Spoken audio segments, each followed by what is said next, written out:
Good morning dear students. जैसा कि आप जानते हैं एक और function greatest integer function, greatest integer function, ठीक है, इसको GIF बोलते हैं, greatest integer function.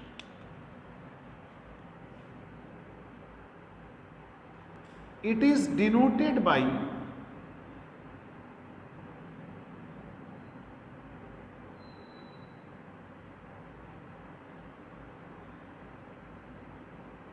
denoted by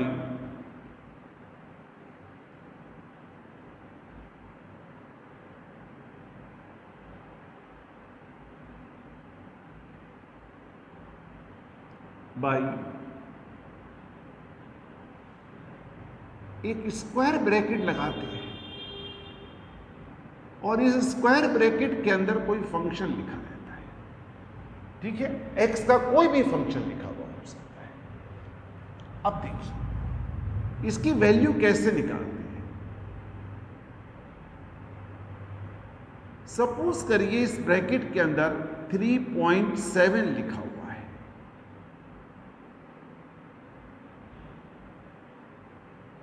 बहुत ध्यान से इस वीडियो को आप देखिए, कॉपी पेन साथ में रखिए। इस ब्रैकेट में 3.7 लिखा हुआ है, तो इसकी वैल्यू क्या होगी? हम इसकी वैल्यू को लिखना चाहते हैं। देखिए आप क्या करिए,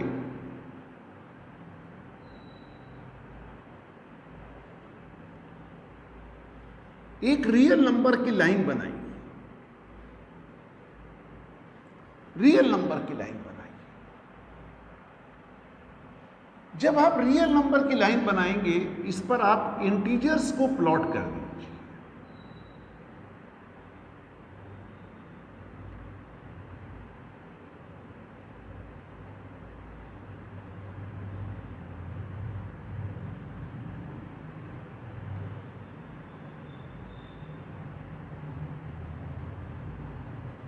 -1,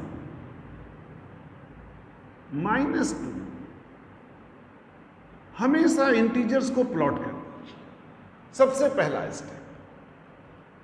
फिर इस ब्रैकेट में जो भी नंबर ये लिखा हुआ है इसको प्लॉट करिए। This number is 3.7। 3.7 number always lies between 3 and 4।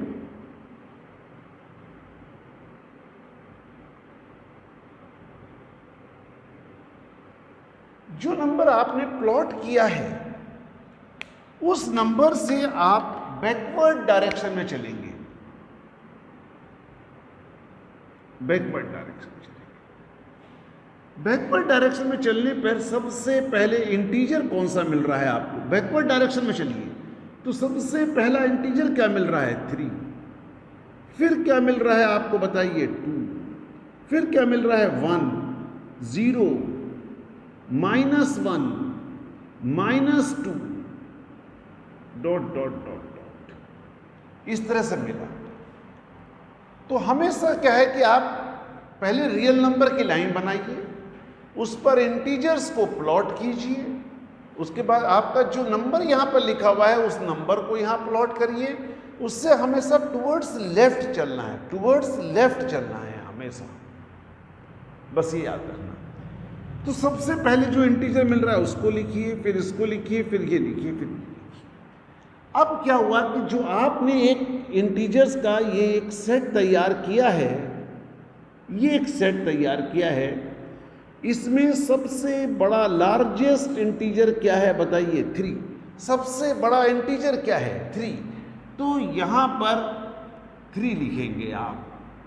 उस सेट में जो सबसे बड़ा इंटीजर होता है उसको लिखते हैं, तो 3 लिखेंगे इसकी वैल्यू। इसीलिए इसका नाम है ग्रेटेस्ट इंटीजर फंक्शन। अपने सेट में सबसे बड़ा इंटीजर है, अपने सेट में सबसे बड़ा इंटीजर होने की वजह से इसका नाम है ग्रेटेस्ट इंटीजर फंक्शन। अब मैं मान लीजिए आपके लिए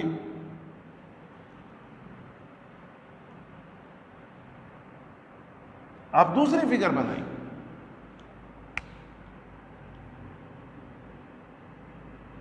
मैं -1.2 लिखता हूं,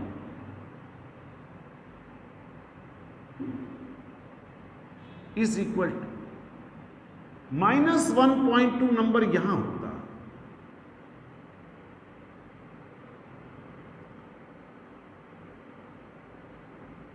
तो सबसे पहला इंटीजर -2,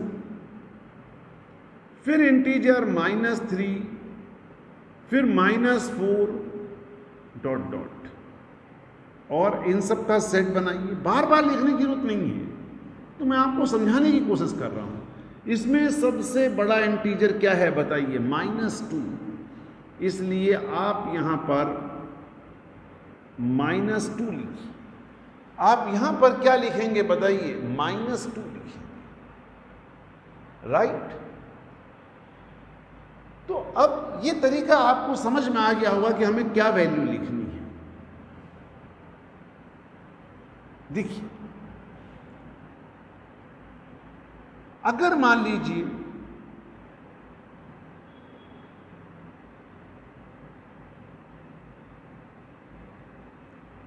मैंने यहां पर x लिखा,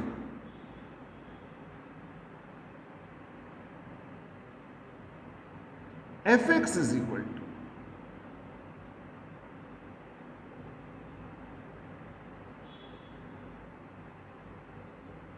मैंने x लिखा,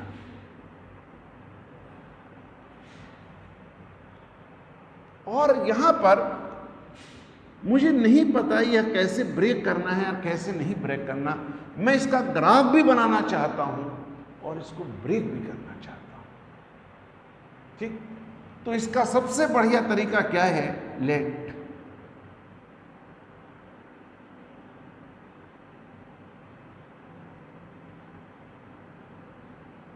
इस ब्रैकेट के अंदर जो भी लिखा हुआ है उसको आप y के इक्वल पुट करें।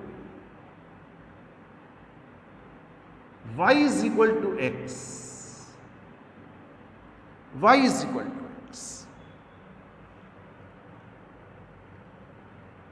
मैंने y is equal to x ले लिया।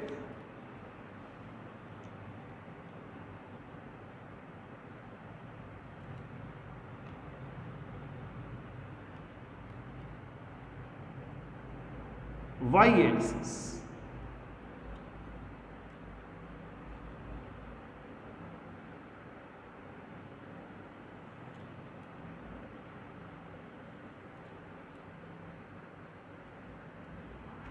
कॉपी पेन लेकर के इसका ग्राफ, बिल्कुल ये नहीं कि केवल वीडियो पढ़ रहे हैं, ऐसा नहीं करना।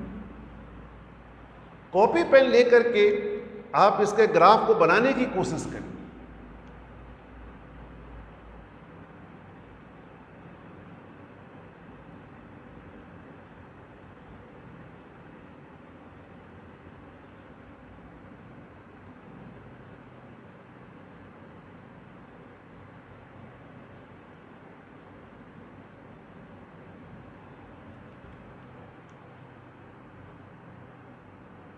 अभी मैं कुछ नहीं कर रहा हूं, केवल इसके ऊपर एक ग्राफ बनाने की कोशिश कर रहा हूं। ग्राफ पेपर, ना कि ग्राफ।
ये ग्राफ है।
ऐसा नहीं है कि इनको हम नीचे नहीं बना सकते, नीचे भी बना सकते हैं, इनको ऊपर भी बना सकते हैं।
मैं यहां भी ग्राफ बना सकते हैं इस तरह से। ये मैंने स्क्वायर्स बना लिए कुछ, यहां भी, यहां भी जस्ट एक ग्राफ बनाया, मैंने ग्राफ पेपर बनाया है। y is equal to x, देखिए इस पॉइंट के कोऑर्डिनेट 1 1, इसके कोऑर्डिनेट 1 1, इसके कोऑर्डिनेट 1 1, -1 -1। अगर मैं y is equal to x line बनाना चाहूं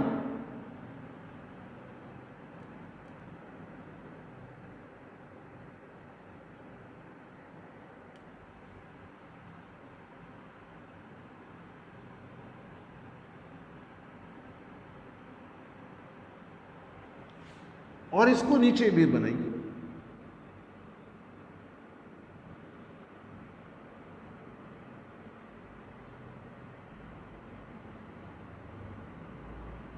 क्योंकि मुझे पता था कि y is equal to x line first coordinate में बनेगी और थर्ड में, इसीलिए मैंने जो ग्राफ पेपर बनाया वो फर्स्ट में और थर्ड में बना लिया। यहां मैंने ग्राफ पेपर बनाया ही नहीं इसीलिए।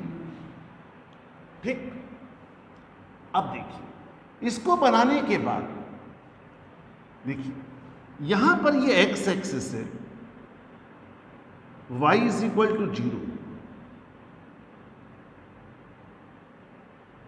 y is equal to 1, y is equal to 2, y is equal to 3,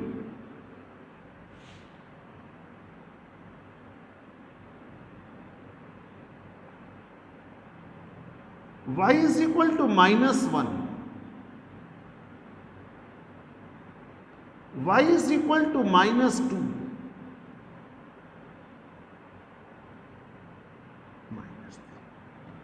अब यहां पर थोड़ी सी जगह छोड़ करके लिखिए f(x) इज इक्वल टू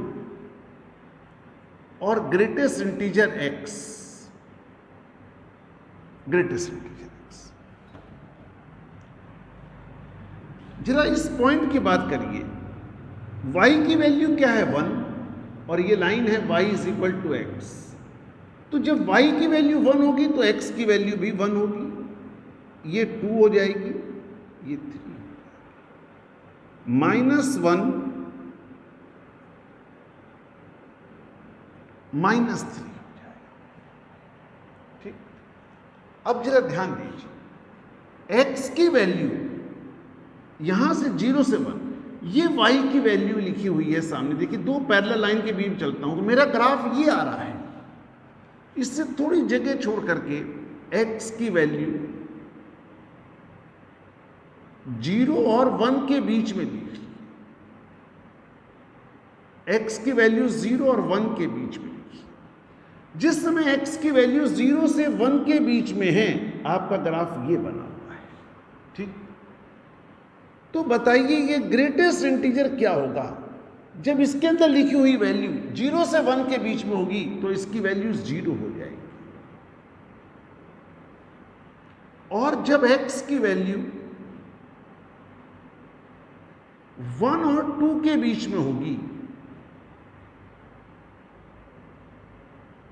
तो इसकी वैल्यू 1 हो जाएगी। क्यों 1 पॉइंट समथिंग होगी तो ग्रेटेस्ट इंटीजर कितना बना 1 और 2 के बीच में। अगर x की वैल्यू 2 और 3 के बीच में हो जाए तो ये वैल्यू 2 हो जाएगी। अब यहीं पर अगर x की वैल्यू 0 और -1 के बीच में हो जाए तो ये वैल्यू -1 हो जाएगी, ये वैल्यू -1 हो जाएगी। क्यों?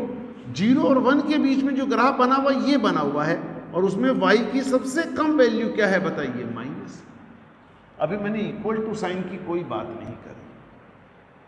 एक चीज याद रखिएगा, ग्रेटेस्ट इंटीजर के अंदर मान लीजिए कभी कोई इंटीजर लिखा हुआ है ऐसे, तो याद रखिएगा इसकी वैल्यू 7 हो जाएगी। मान लीजिए इसके अंदर -2 लिखा हुआ है तो इसकी वैल्यू -2 हो जाएगी। अब देखिए x की वैल्यू अगर मैं यहां 0 रख दूं तो वैल्यू क्या आ जाएगी 0, तो इसका मतलब मैं इक्वल टू 0 रख सकता हूं, यहां इक्वल टू 1 रख सकता हूं, इक्वल टू 2 रख सकता हूं, इक्वल टू, ठीक। अब देखिए fx को आप क्या पुट करते थे बताइए y, fx को आप पुट करते थे y, y is equal to 0। देखिए y इज इक्वल टू 0, ये ग्राफ हो गया। y इज इक्वल टू 0 तो पूरी लाइन है, लेकिन ये लाइन मुझे कब लेनी है जब x की वैल्यू 0 से 1 के बीच में हो, क्योंकि वैल्यू 1 के इक्वल नहीं है इसलिए 1 पर सर्किल। फिर y is equal to 1, y is equal to 1 ये लिखा हुआ है, ये लाइन कब लेनी है 1 और 2 के बीच में, 1 और 2 के बीच में, ये वैल्यू 2 और 3 के बीच में, ऐसे ही ये वैल्यू,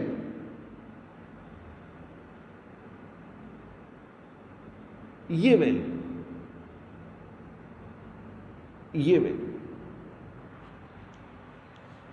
ये जो मैंने ब्लैक कलर से बनाया है ये आपके इस फंक्शन का, ग्रेटेस्ट इंटीजर फंक्शन का ग्राफ है, बाकी और कोई ग्राफ नहीं है।